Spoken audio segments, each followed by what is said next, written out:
보고 나니까 평안치 않으셨던 것 같은 분도 계신가요?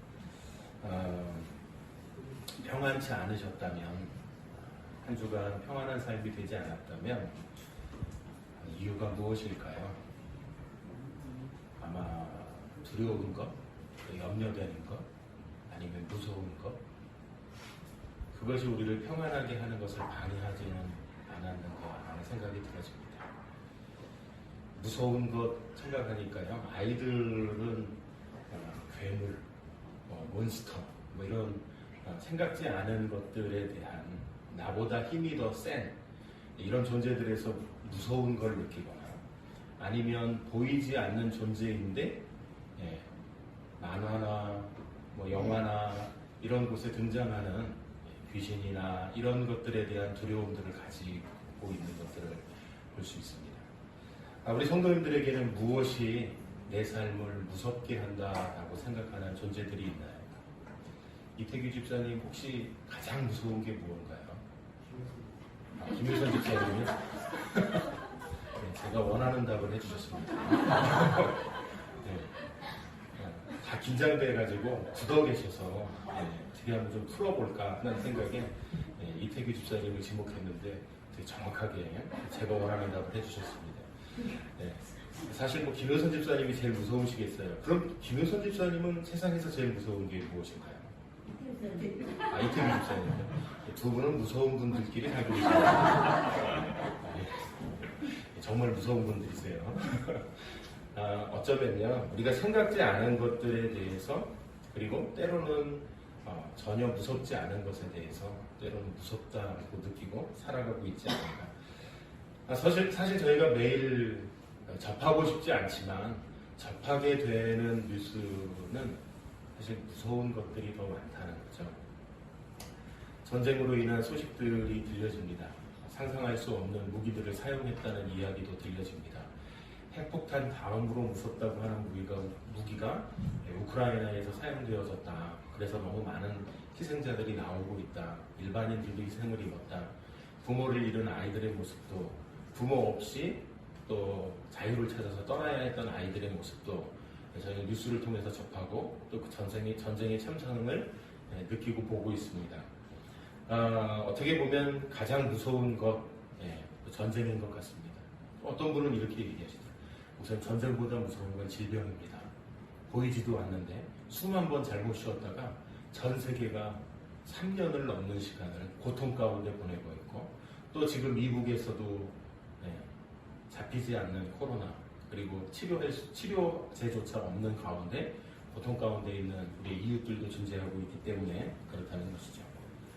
어쨌든 전쟁도 그렇고 질병도 그렇고 우리를 무섭게 하는 존재들인지 모릅니다. 그리고 실제로 우리를 두려움 가운데 사로잡혀 살아가게 만드는 것인지 모릅니다.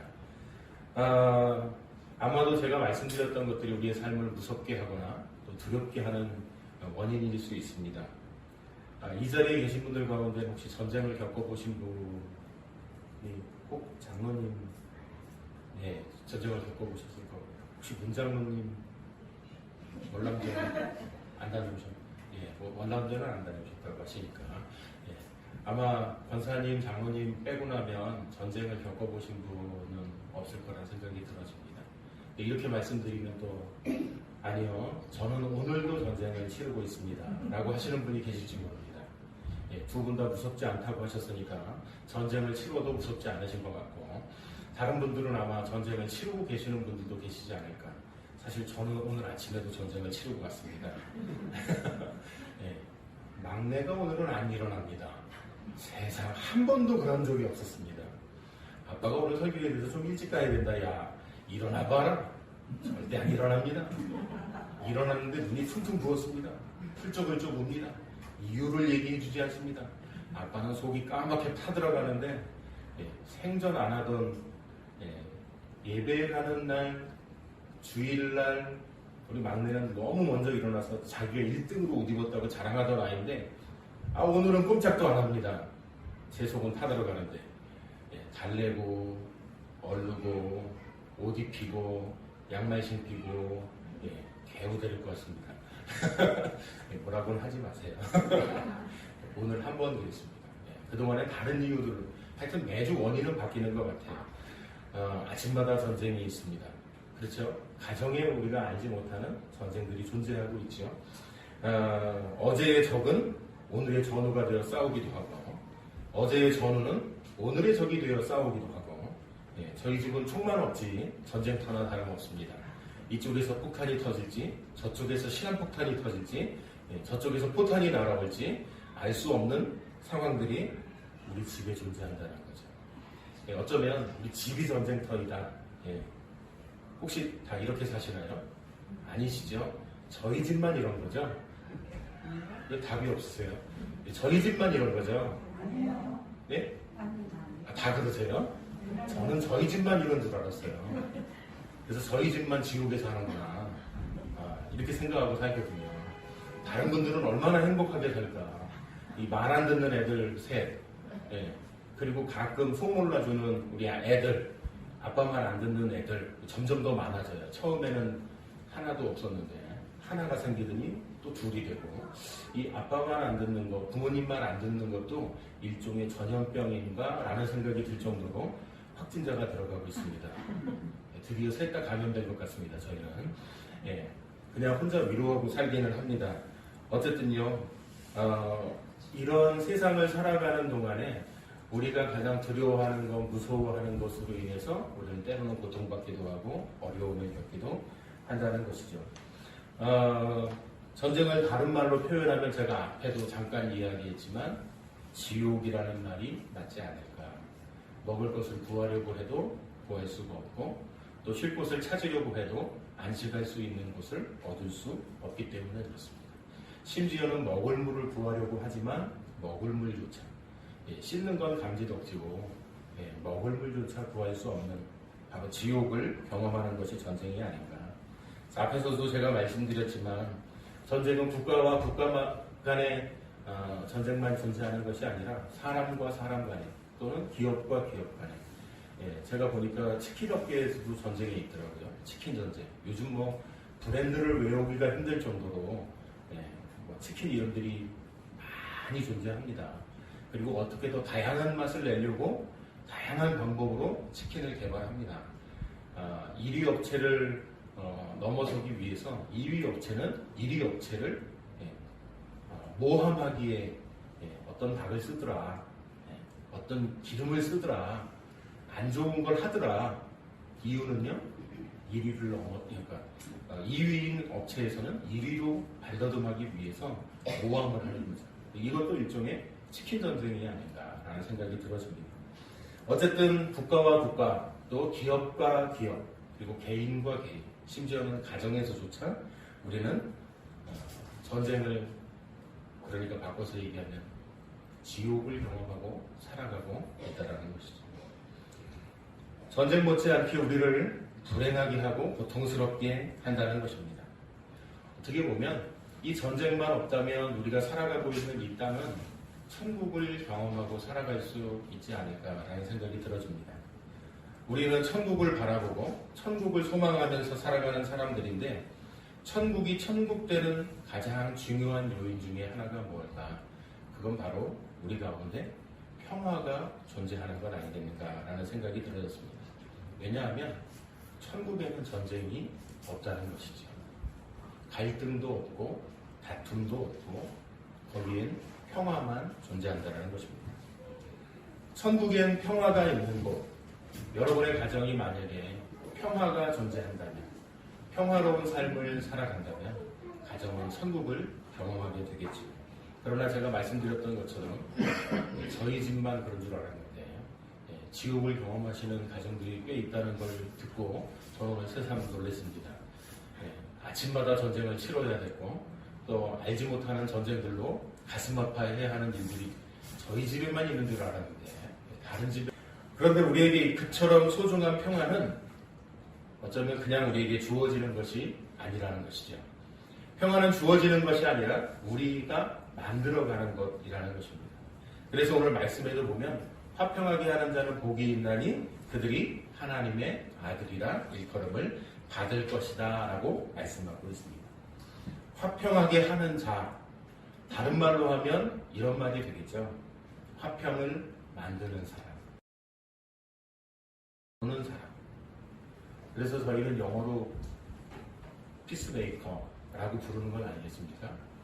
평화를 만드는 사람, 피스메이커. 그런데 이런 사람이 어떤 사람이라고 이야기하고 있습니까? 하나님의 아들이라 일컬음을 받는다라고 이야기하고 있습니다. 사실 저희가 너무나도 잘 아는 말씀이고 또 저희가 너무나도 자주 들었던 말씀입니다.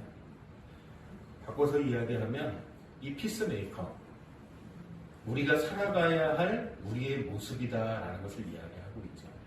어떻게요? 평화를 만들어가는 사람, 평화를 가꾸어가는 사람이라는 뜻이 되는 것인데, 바로 이 피스메이커로 살아야 하는 우리는 하나님의 아들이다라고 이야기하고 있습니다. 한 번 더 질문을 드려야 할 것 같습니다. 우리 성도님들은 하나님의 아들로 살고 계신가요? 답이 없으시네요.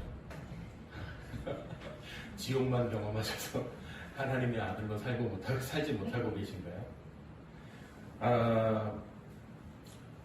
하나님의 자녀들은 피스메이커로 산다. 하나님의 자녀들은 화평을 만드는 사람으로 살아간다. 화평을 가꾸는 자로 살아간다 라고 말하고 있는 것이죠. 화평을 만드는 사람, 그것은 곧 하나님의 아들됨의 결과이다 라고 오늘 말씀을 우리에게 가르쳐주고 계십니다. 어떤 분은 또 그러실지 몰라요. 목사님, 저는 딸인데요. 네, 딸도 해당이 되어집니다. 하나님의 자녀로 살아가게 되어지는 것이죠. 오늘 본문에는 이렇게 기록됩니다. 화평하게 하는 자는. 근데 제가 말씀드릴 때는 평화라고 말씀을 드리고 있습니다. 이제 사전을 좀 찾아봤습니다. 놀랍게도 같은 한자에 순서만 바꿔놨습니다. 뜻도 찾아봤습니다. 뜻도 다 같은 내용입니다. 화평, 화평.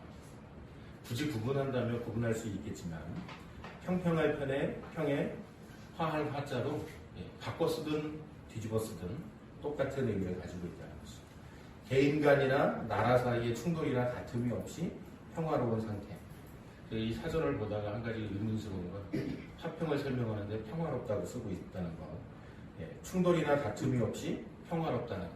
사실 그 뜻을 해석한 걸 보기 위해서 사전을 찾았는데 그 단어로 설명하고 있다는 것. 평화는 전쟁이나 갈등이 없이 평온함을 이야기하는 것이다 라고 사전에 기록되어져 있죠. 그러니까 평화나 화평이나 같은 단어, 같은 뜻이라는 것이죠. 예수님께서는 열매로 그 나무를 안다 라고 말씀하고 계십니다. 우리가 하나님의 자녀라면 우리가 무엇으로 알 수 있습니까?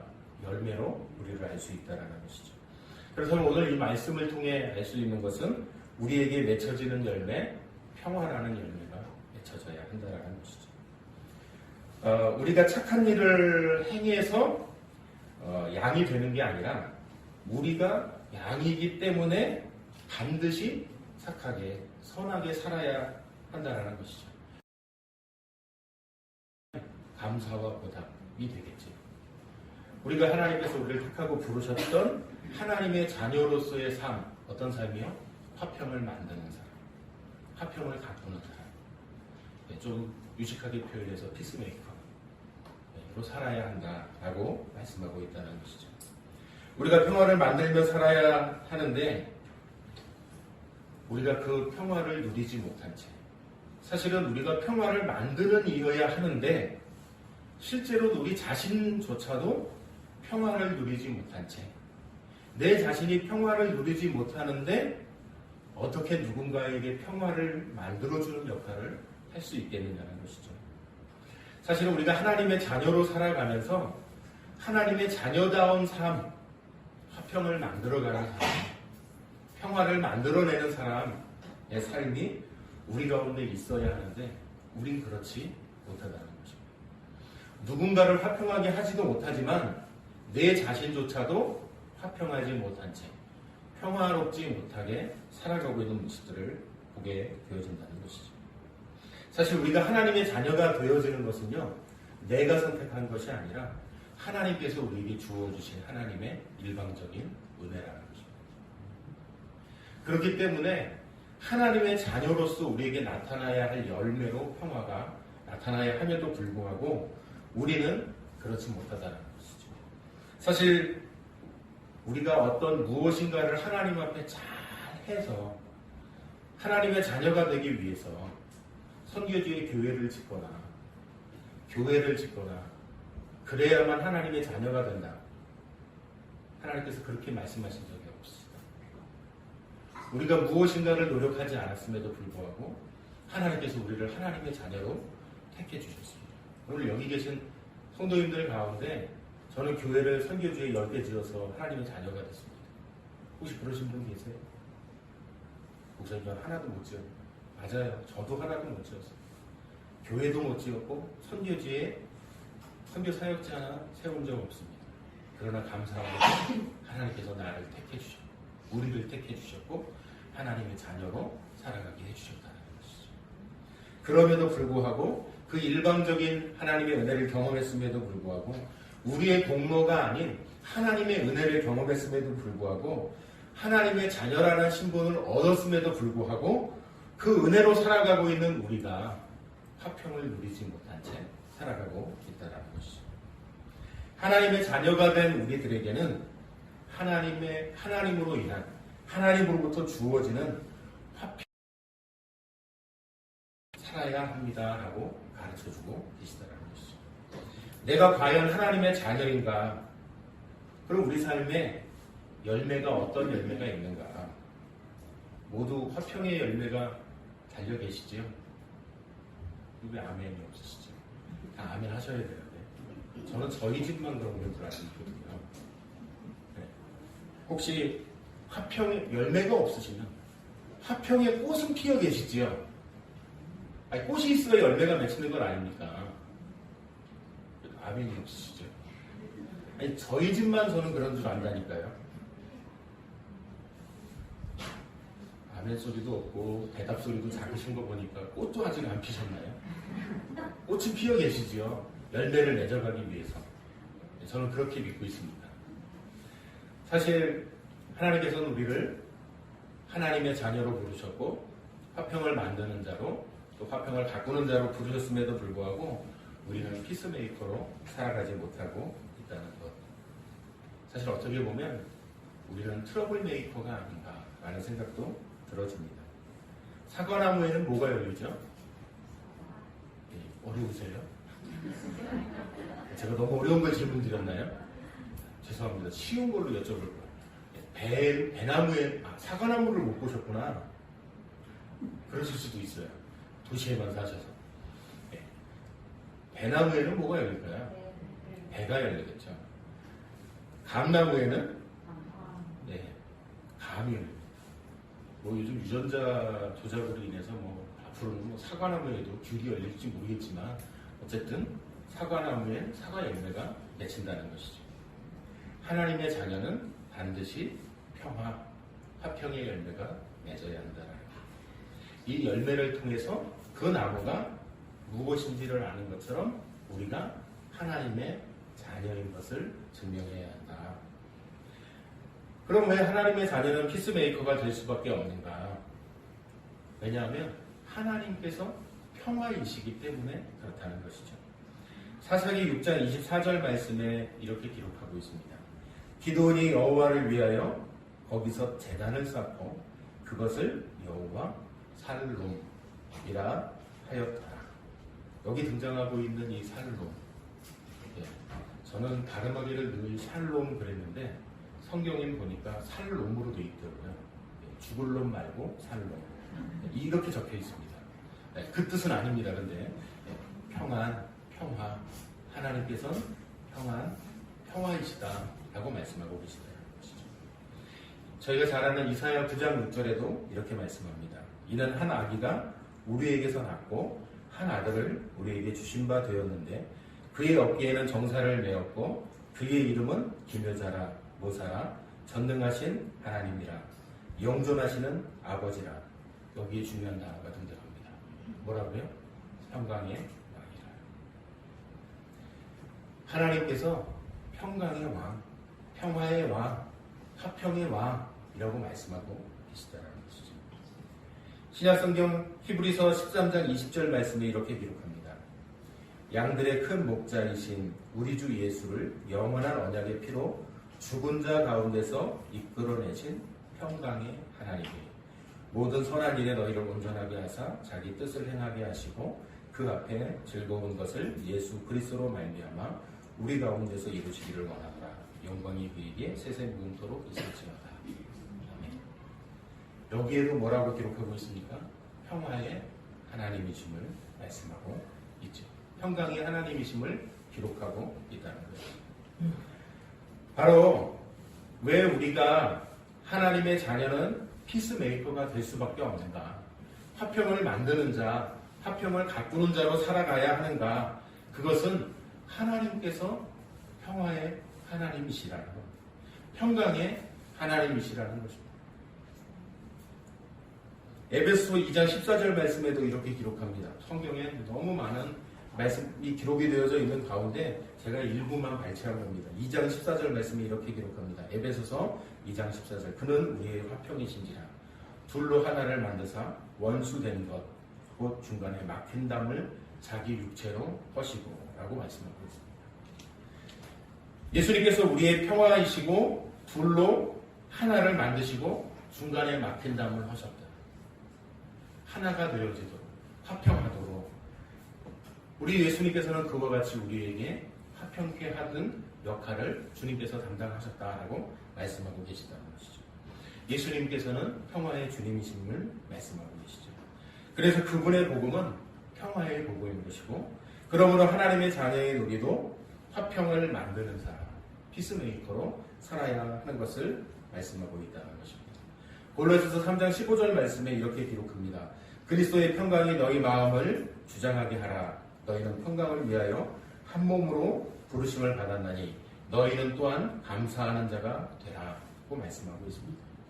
평화를 위해 우리를 부르심을 말씀하고 계십니다. 화평하게 만드는 사람, 화평케 하는 자로서 우리를 부르셨고 우리를 그렇게 살아가도록 말씀하고 계시다는 것이죠. 우리가 평화에 기여했기에 우리를 불러서 하나님의 자녀로 만드셔서 하나님의 자녀로 살아가게 하신 것이 아니라 평화의 열매를 풍성히 맺으며 살기를 기대하는 마음으로 우리를 하나님의 자녀로 삼으셨다는 것을 말씀하고 있습니다. 여러분께 제가 여쭤봤잖아요. 열매가 있으세요? 그랬는데 답이 없으셨어요. 꽃은 피어 있으시죠? 했는데 답이 없으셨어요. 사실 열매만 보고 이야기하는 것 같아서 답을 안 하신 것 같아요. 제 생각에 꽃이 피어 있으실 거예요. 열매를 맺어가기 위해서. 하루아침에 열매가 딱 하고 맺히는 건 아니죠. 제가 얼마 전에 저희 막내 토마토를 사니까 토마토 나무를 하나 주더라고요. 예. 그래서 가져다가 화분에 심었습니다. 그리고 어저께 봤는데요. 요만한 토마토가 하나 매달렸어요. 예. 꽃이 피고 한 2주쯤 지난 것 같은데 예, 요만한 토마토가 매달렸다. 저희 막내의 질문이었습니다. 아빠 저를 언제 먹을 수 있어? 좀 기다려야죠. 화나서. 그래서 제가 이렇게 빨갛게 되면 먹을 수 있어요. 열매를 하루아침에 거둘 수 있는 게 아니죠.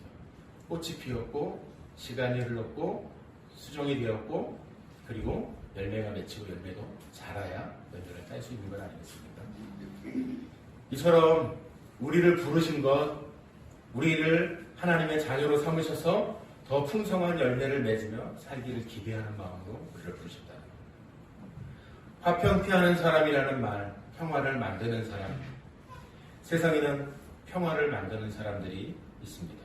반면에요, 평화를 무너뜨리는 사람들도 있습니다. 화평케 하는 것을 방해하는 사람들도 존재합니다. 실제로 지금 저희가 전쟁을 치르고 있는 푸틴 때문에 고통받고 있는 많은 사람들이 존재하고 있죠. 또 미국의 대통령이 다녀갔다고 홧김에 미사일 빵빵빵 쏴가지고 겁주고 있는 김정은도 있죠. 우리에게 전쟁의 위협을 계속 우리에게 되새겨주고 있는 사람들이 존재하고 있죠. 화평케 하기보단 불안케 하는 사람들도 있다는 것입니다. 이 불안을 만드는 사람들을 저희는 트러블 메이커라고도 부르기도 합니다. 하나님께서는 오늘 우리에게 화평케 하는 사람은 하나님의 아들, 하나님의 자녀라고 말씀하고 계십니다. 평화는요, 하나님의 가장 중요한 속성 중에 하나이기 때문에 우리가 화평하는 사람이 된다면 정말 사람들은 우리를 하나님의 아들, 하나님의 자녀라고 부르게 될 것입니다. 사실 이건 좀 고민을 했습니다. 제가 얘기해야 되나 말아야 되나. 저희 집에서 목사님 별명이 있어요. 혹시 뭐라고 생각하세요? 하음이는 그렇게 부르던데. 예, 저희 집에서 그렇게 안 불러요. 천사로 부르고. 예. 이게 와가, 예, 그렇죠. 목사님이 저희 가정에 또 교회를 위해 이런 모습들을 볼 때 목사님 천사다. 화평케 만드는 사람은 하나님의 아들이라고 그랬는데 아니요. 목사님 한 등급 위에 천사. 네, 제가 고민 많이 했어요. 이 얘기를 하면 목사님이 오해하실까봐. 네. 사실 저희 집에서 네, 그렇게 부르고 특히 저희 어머니가 목사님을 천사라고 부르세요. 네.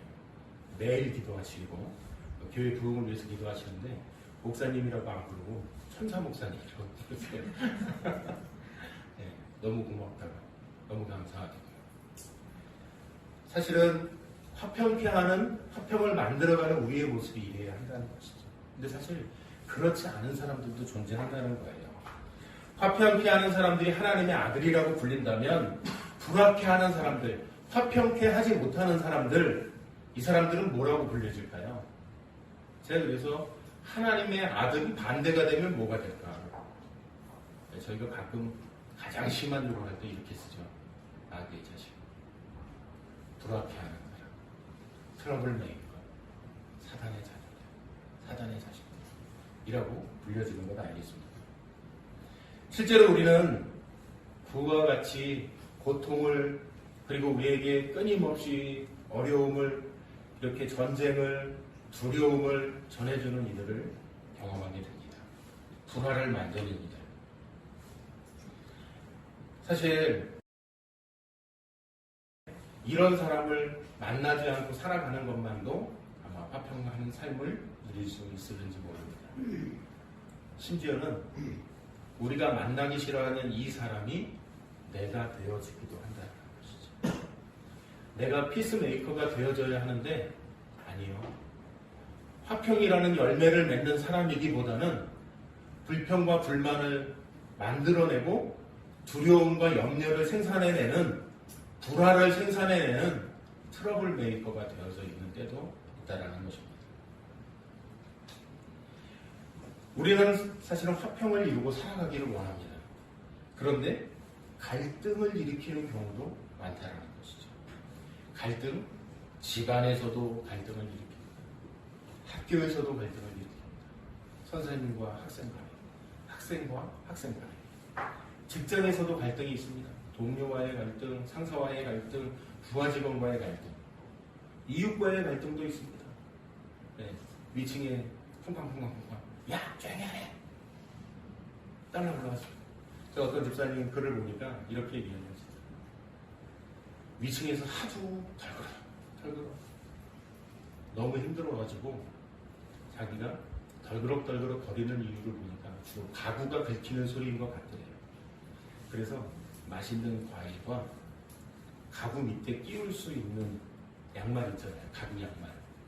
그거를 사갖고 가서 드렸다고 그러더라고요. 그러니까 위층에서 며칠 지났는데 소리는 좀 줄었고 미안하다고 롤케이크 사갖고 와서 갖다 주더라고요. 내가 승질대로 내 생각대로 올라가서 우당탕퉁탕 붙어서 싸웠다면 그것은 서로를 불화하게 만들고 트러블을 만드는 계기가 될 수 있었겠죠. 그런데 한 번 더 참고 어떻게 해요? 생각한 끝에 어떻게 그들이 기분 나쁘지 않고 그들의 마음을 평안케 하고 그래서 좀 더 개선돼. 그래서 자기들도 그 급급급 들려지는 긁힘 소리를 듣지 않게 되어졌고 그리고 자기는 생각도 안 하고 기대도 안 했는데 미안하다고 사과까지 하면서 조그마한 선물을 준비해 갖고 오는 결과들이 만들어진 것을 이야기하시죠.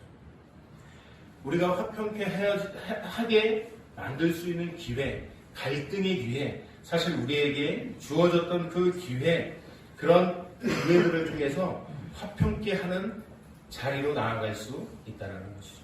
오히려 갈등은요, 우리에게 주어진 기회가 되어진다는 것입니다. 근데 사실 갈등이 발생하면 우리는 갈등에 대한 반응들이 나타납니다. 크게 세 가지로 등장합니다. 하나는요, 회피적인 반응입니다. 보통 저 같은 사람에게서 많이 나타납니다. 왜냐하면 부딪히지 않으려고 하거든요. 왜냐하면 부딪히면 시끄러워지니까, 불편해지니까 일단 피하고 보는 거죠. 그래서 회피적인 반응이 나타나게 되는데 그것은요, 간과합니다. 또 하나는 부인합니다. 그런 건 아닐 거예요. 그냥 내 나름대로 내 자신을 설득해보는 거예요. 그걸 피해보는 거예요. 왜냐하면 부딪히면, 갈등하면 제가 더 힘들어지기 때문에 그것을 피하는 것이죠. 그리고는 도피합니다. 생각을 바꿔봅니다. 그래서 부딪히는 일이 없도록 만들어내는 것이죠. 그리고 최종적으로는 자살을 선택합니다. 근데 이게 갈등이 발생할 때 내면적으로 소화되어지는 사람들에게 나타나는 특징은요, 최후의 자살이 되죠. 이게 회피적 반응에서 나타나는 증세들입니다. 공격적인 반응도 있습니다. 우선 뭐가 갈등이 발생하면 힘으로 해결하게 되어집니다. 그래서 폭력적인 것들을 불러내게 되는 것이죠. 이 폭력적인 것을 조금 더 점잖게 해결하는 방법은 소송을 걸어 법적으로 해결해 보는 거죠. 법을 이용해서 네가 잘못한 것을 증명해내고 거기에 대한 피해 보상을 내가 받게 되죠. 여기서 가장 잔인하고 악한 방법으로 등장하는 것은 타인의 생명을 앗는 것. 회피적인 방법은 내면화되어졌지만 공격적인 반응은 외면으로 표출되어지는 것이죠. 그래서 상대방에게 생명을 앗는 것. 반대로 내면화되어지는 건 내 생명을 앗아가는 이런 선택으로 나타나게 되어진다는 거죠. 그런 반면에요, 회피적이고 공격적인 반응 말고 화해적인 반응도 존재합니다. 전혀 없는 것은 아닙니다. 회피적인 반응과 공격적인 반응보다 우리에게 나타나야 할 반응은 바로 이런 반응인 것이죠. 관계 회복을 위해 노력하는 것입니다. 사실 아까 말씀드렸던 그 집사님처럼 위층에 올라갔을 때 공격적인 반응을 선택할 수도 있고 반대로 어떻게 되어집니까? 회피적인 반응으로 내가 좀 일찍 잠들든거나 좀 참아보지, 아니면 쇼핑을 늦게 가지, 그래서 늦게 와서 늦게 자지, 이런 방법들을 선택할 수 있는 거거든요. 그런데 그게 아니고 관계 회복을 위해서 노력했던 것이죠. 그리고 또한 협상을 할 수 있습니다. 그 선물을 갖다 주고 좀 띄워보시지요 라고 요구했던 것. 그것을 통해서 그 집에 있었던 사람이 조정을 하게 되죠. 띄울 수도 있고 안 띄울 수도 있는데 어떻습니까? 띄워주니까 소음도 줄어들고, 그리고 그것을 통해서 중재가 되어졌죠. 그러니까 화해적인 반응으로 나타나게 되어지는 것, 관계 회복과 협상, 그리고 조정, 그리고 중재까지 문제가 해결되어지는 방법으로 등장하게 되어진다는 거죠. 어쨌든 갈등이 발생하면 회피적이 되든 공격적이 되든 두 가지의 반응이 우리에게 나타난다는 거죠. 그러나 화평을 만드는 이로써, 하나님의 자녀로서 우리가 할 수 있는 것, 화해하는 반응이 우리에게서 나타나야 하는 것을 말씀하고 있다는 것이죠. 피스메이커는 예수 그리스도의 증인으로 갈등을 화해하는 반응의 범위 내에서 해결할 것을 약속한 사람들이라는 것이죠. 하나님 말씀 안에 하나님 자녀로 방법들을 택할 때 회피적이거나 공격적인 반응이 아닌 말씀을 통해 우리 자신을 돌아보고 하나님의 은혜를 경험하고 우리가 어떤 관계를 회복할 것인지, 중재할 것인지, 그 문제를 협상할 것인지 조정할 것인지를 택하게 되어지는 것. 오늘 이 갈등이 빚어지는 상황 속에서 우리에게 나타나게 되어지는 것은 갈등을 통해서 하나님을 영원롭게 할 수 있다는 것입니다. 앞에 집사님이 공격적인 반응을 택했다면 그런 방법이 드러날 수 없었을 것이라 생각이 들어집니다. 하나님의 은혜를 구하고 또 하나님의 말씀대로 갈등에 처해 있을 때 내 욕구, 내 욕심, 내 자신에게 초점을 맞추기보다는 하나님의 관점으로 갈등을 해결해 보려는 노력이 시도가 되어지는 것이죠. 하나님의 말씀에 순종하게 되어지고 사랑과 긍휼의 자세가 우리에게 있다고 한다면 이와 같은 선택으로 하나님의 지혜를 구하게 될 때 하나님께서 기뻐하시는 선택이 되어질 수 있도록 화평케 하는 자로 나아갈 수 있다는 것입니다. 고린도전서 10장 31절 11장 1절 말씀에 이렇게 기록합니다. 그런즉 너희가 먹든지 마시든지 무엇을 하든지 다 하나님의 영광을 위하여 하라. 싸울 수도 있습니다. 회피할 수도 있습니다. 그러나 하나님의 영광을 위해서 내가 그 관계를 회복할 수 있는 방법이 무엇인가? 그 갈등 상황에서 하나님의 용서와 지혜와 사랑을 의지해서 하나님을 영화롭게 하게 되어지는 것이죠. 갈등은요, 다른 사람을 섬길 수 있는 기회가 되어진다는 것입니다. 사실 저희가 갈등이 발발할 때 내가 유리하고 내게 필요한 것들을 선택하는 경우들, 그리고 나의 욕구를 만족시키기 위한 선택들을 할 때가 훨씬 더 많습니다. 그게 회피적이든 공격적이든 반응으로 나타나게 되는 것이거든요. 그 이유는요, 나보다 그 사람이 행한 행동이 더 잘못되어졌다라고 생각되어지기 때문에 이런 행동을 하게 되어지는 것입니다. 그런데 성경은 이렇게 말씀합니다. 마태복음 7장 3절과 5절 말씀에 보니까 어찌하여 형제의 눈 속에 있는 티는 보고 내 눈 속에 있는 들보는 깨닫지 못하느냐. 보라, 내 눈 속에 들보가 있는데 어찌하여 형제에게 말하기를 나로 내 눈 속에 있는 티를 빼게 하라 하겠느냐 라고 말씀합니다. 내 눈 속에 들보가 들어있는 것, 그것을 빼는 것. 그렇다면 내가 누군가에게 회피적이든 공격적이든 그런 반응이 아니라 어떻게 해요? 오히려 지혜를 구하고 사랑을 구하고 긍휼을 구하고 하나님을 통해 다른 사람들을 섬기는 기회가 되어진다는 것을 말씀하고 있다는 것입니다. 갈등의 기회가 발발하면은요, 우리 안에 올라오는 게 하나 있습니다. 뭐가 올라오죠? 분노가 올라오죠. 성도님들은 참 화평의 열매를 꽃을 피우고 계시니까 이게 안 올라오시죠. 저는 올라와요. 막내가 오늘 양말 안 신는다고 탁 던지는 순간 이것을 확 올라옵니다. 뚜껑에서는 벌써 열이 삐질삐질, 열이 난 결과로 땀이 삐질삐질 흐릅니다. 네. 근데 그 순간 어떻게 해요? 얘를 달래는 방법은 제가 참아야 달래집니다. 소리를 버럭 지르는 순간 통제가 안 됩니다.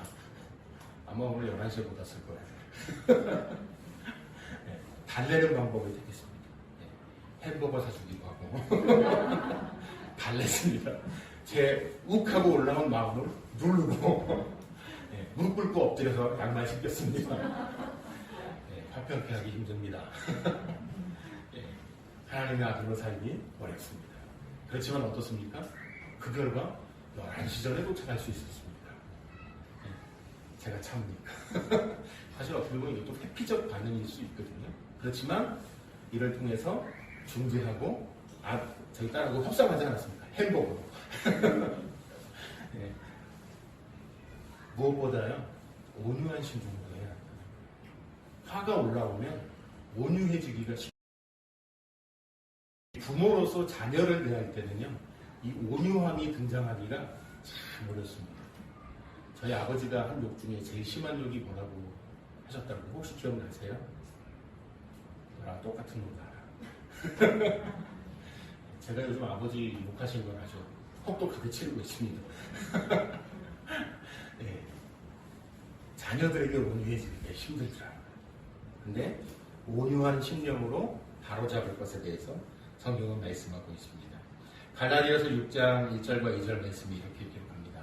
형제들아, 사람이 만일 무슨 범죄한 일이 드러나거든 신령한 너희는, 참 그래요. 신령한 너희는 온유한 심령으로 그러한 자를 바로잡고 너 자신을 살펴보아 너도 시험을 받을까 두려워하라 라고 말씀하고 있습니다.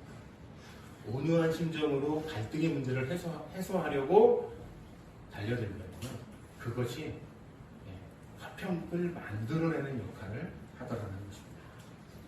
또 한 가지는요, 갈등은 우리에게 예수님을 본받게 되어지는 자리가 되죠. 그러니까 이것이 갈등으로 인해서 화가 분노가 표출이 되고, 사실 제가 이 말씀할 때 부끄러워서 사실 하기가 너무 힘듭니다. 왜냐하면 저희 집에서 화가 제일 많은 사람 저거든요. 네, 분노도 많은 사람이 저희 집사람은 화내는 법이 없어요. 네, 저희 집사람은 화를 내는 법이 없어요. 네, 목사님도 천사지만 저희 집사람도 천사예요. 대응을 알아요. 전쟁이 돼야 싸움이 되죠. 네, 무슨 얘기인지 아시죠? 돌을 던지면 저쪽에서도 돌이 와야 전쟁이 되는데, 여기서 돌을 던져도 저쪽에서는 무대응이에요. 네, 미사일을 100개를 쐈는데 흔적도 없어요. 싸움이 안 돼요. 네, 더 이상 쏠 미사일이 없어서 제가 한 것뿐입니다. 네, 이게 새로운 전쟁법이에요. 간디가 이런 방법을 쓰지 않았나. 비폭력 무저항. 네, 그런 생각이 들어지긴 하는데, 어쨌든요, 갈등은 우리에게 예수님을 본받아가게 되어지는 자리라는 것입니다. 기회라는 것입니다. 중요한 것은요, 먼저 화해하는. 먼저 화해. 에베소서 4장 32절 말씀에 이렇게 기록합니다. 서로 친절하게 하며 불쌍히 여기며 서로 용서하기를 하나님이 그리스도 안에서 너희를 용서하신 것 같이 하라 라고 말씀하고 계십니다. 우리가 사실은 자존심 내려놓지 못해서 화해하기 힘듭니다. 아니, 내가 뭘 잘못했는데, 하루 종일 일하고 와서 양말 좀 뒤집어 벗어놓을 수도 있는 것이고, 그걸 가지고 시비를 걸어서 나하고, 빨래 내가 돌리면 될 거 아니야. 예, 저희 집에서 좀 얘기입니다. 그리고 실제로 저희 집은 양말 다 뒤집어서 벗습니다. 예, 그래서 너를 열면 다 뒤집어야 됩니다. 제가 합니다, 그냥.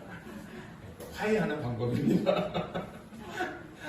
힘들어도 하나님의 화평케 하는 삶을 제가 오늘 저희 집 얘기 너무 많이 하다가 다음 주부터 얼굴 못 들고 다닐 것 같은 생각이 현타가 와가지고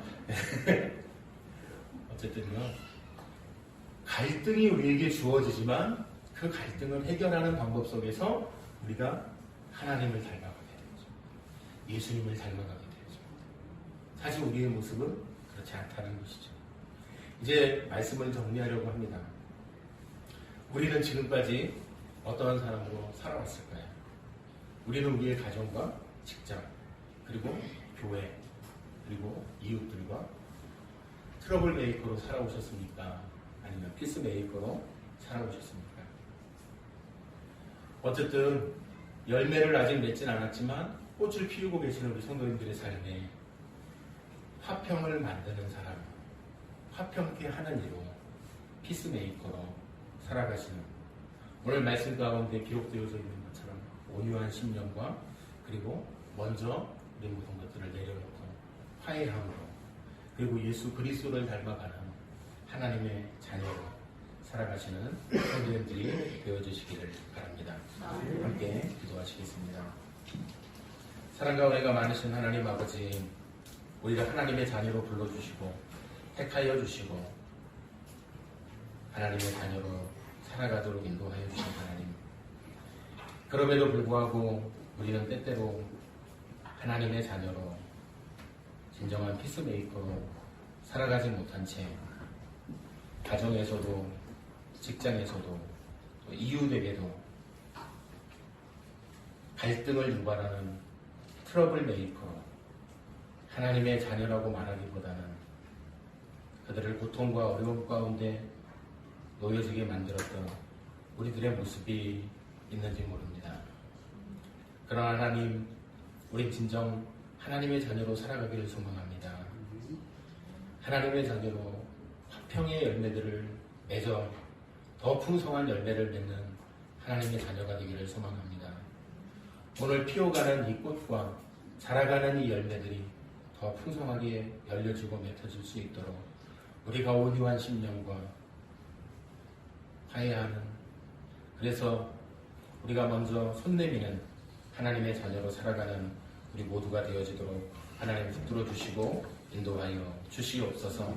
한 주간 우리의 삶이 화평을 만들어내는 하나님의 자녀로 살아가게 하실 줄 믿고 감사드리며 예수님의 이름으로 기도하옵나이다. 아멘.